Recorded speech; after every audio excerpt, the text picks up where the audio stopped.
I'm here to tell you that the 1% rule is bullshit if you want to make cash. All right, so very simply, the 1% rule states that whatever you buy the property for, you should be able to get at least 1% of that out of monthly rent. So if you buy it for $100,000, you should be able to rent it out monthly for at least $1,000. But here's the problem. All right, so I'm not telling you not to follow the 1% rule, and I'm not telling you that you can't get wealthy by following the 1% rule. What I'm telling you is it's not going to produce a lot of cash flow. And at the end of the day, if you're only at 1%, you're not going to have a lot of cash left over. So you're really banking for the appreciation, you're banking for rents to go up, and you're using it as a tax advantage. If you really want to make money, and you want to make money fast, you want to cash flow, you buy properties like this that are behind me, and you get a lot more. This property behind me is a little over 2% if we were following rules. And I'm going to break down the numbers for you right now. I bought it for about $65,000 total for 4 units. They're all 2-bedroom units. I gave him $10,000 down. I paid him like 3% interest. He gave me a 5-year balloon note. And ultimately, I refinanced it for $150,000. Now, I only took out a $75,000 loan on that, and that was about 4 years ago. So my interest, my principal, my insurance, and my taxes come out to about $984 a month on this property right here. 4 units, all 2-bedroom. The only other expenses that I have on the property monthly would be like a water bill that I pay for the tenants because all the other utilities are separated. And besides that, we hold some back for maintenance and CapEx and things like that. So overall, I hold back another $400, $300, or whatever it might need to be. But the rents on this for 4 units are $850 for all 4 units each, right? So that comes out to $3,400 a month. So we take that total rent of $3,400 a month, we subtract out our mortgage, our interest, our taxes, our property insurance, and then we take out another, let's just call it $400, which is more than enough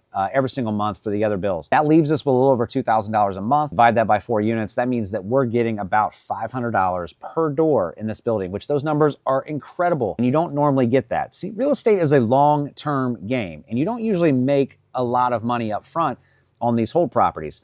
I mean, think about that. That's $24,000 a year on this property if everything goes right. But what happens if your water heater goes out and that's $1,450? What happens if you have a sewer drain that collapses, which did 3 months ago, and I had to drop $10,000 just to get that replaced out to the street? You've killed all of your numbers. But at the end of the day, if I was only following the 1% rule here, man, those fixes would cost a lot more mentally to me and I wouldn't make anything. So for me, when I'm buying in C-class areas, I want to strive for 2% at a very, very minimum to make sure that I have enough money left over to take care of anything that might happen along the way and not feel it because I'm making enough money on it.